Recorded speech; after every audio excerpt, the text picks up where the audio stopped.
Mediante providencia se establece que Dajik, quien vive en Costa Rica hace 16 años, acusado de manejo irregular de los gastos reservados, puede retornar al Ecuador y presentarse cada 15 días ante las autoridades judiciales. Hace un mes, el ex vicepresidente Alberto Dajik, acusado de peculado por supuesto mal manejo de fondos reservados ante la primera sala penal de la Corte Nacional de Justicia, pidiendo que se le sustituya la orden de prisión y así ejercer su derecho a la defensa. El juez Hernán Ulloa Parada remitió el pedido al fiscal Galo Chiriboga, quien hace 15 días recomendó que se levante la orden de detención contra el ex vicepresidente. Este jueves, el juez Ulloa dictó la providencia con la que se elimina la prisión preventiva.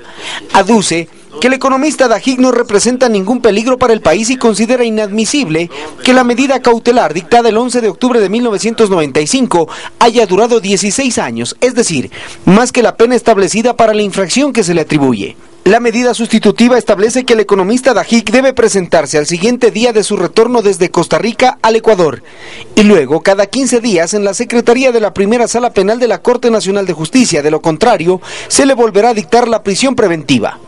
La providencia también establece la prohibición de enajenación de bienes tanto en la ciudad de Quito como en Guayaquil y para eso se ha notificado ya al registro de la propiedad de las dos ciudades. Además se ha enviado comunicados a la comandancia de la policía y a los distritos policiales para que no capturen al economista Alberto Dajik cuando él ingrese al país, cosa que ocurriría en las próximas horas. En Quito, Hernán Higuera, Ecuavisa. El caso Dajik se inició en el año 1995 con un juicio político en el que no fue condenado y después con un proceso penal.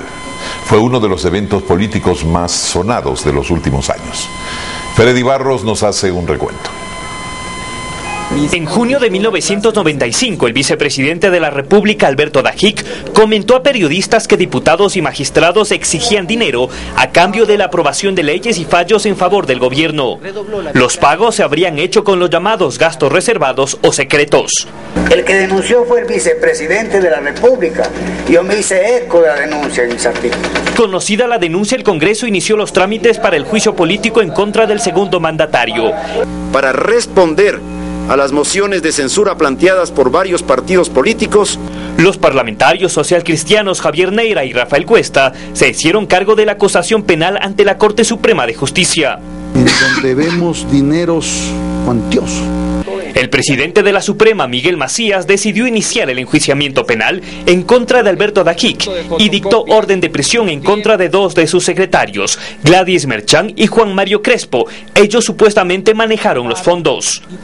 Mientras el proceso judicial avanzaba, el Congreso inició el juicio político en contra del vicepresidente. Juro por Dios con esta mano derecha en la Biblia y concluyo esta intervención. Después de 5 días de sesión, la oposición no logró los votos necesarios para censurar y destituir a Dajik. El nuevo presidente de la Corte Suprema, Carlos Solórzano, ordenó la captura de Dajik. Lo acusó de malversar fondos públicos. La policía llegó al domicilio cuando ya era demasiado tarde. A detenerles hasta aquí. Pero ya no está.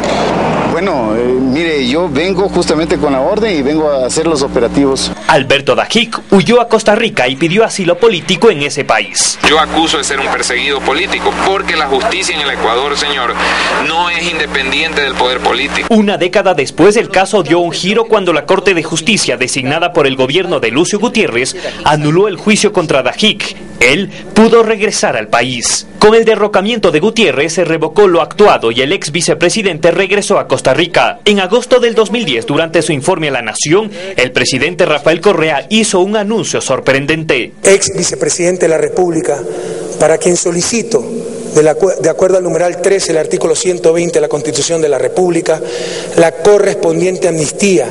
Esta vez la Corte de Justicia decidió levantar la orden de prisión y añadir un capítulo más en esta historia. Freddy Barros, Ecuavisa.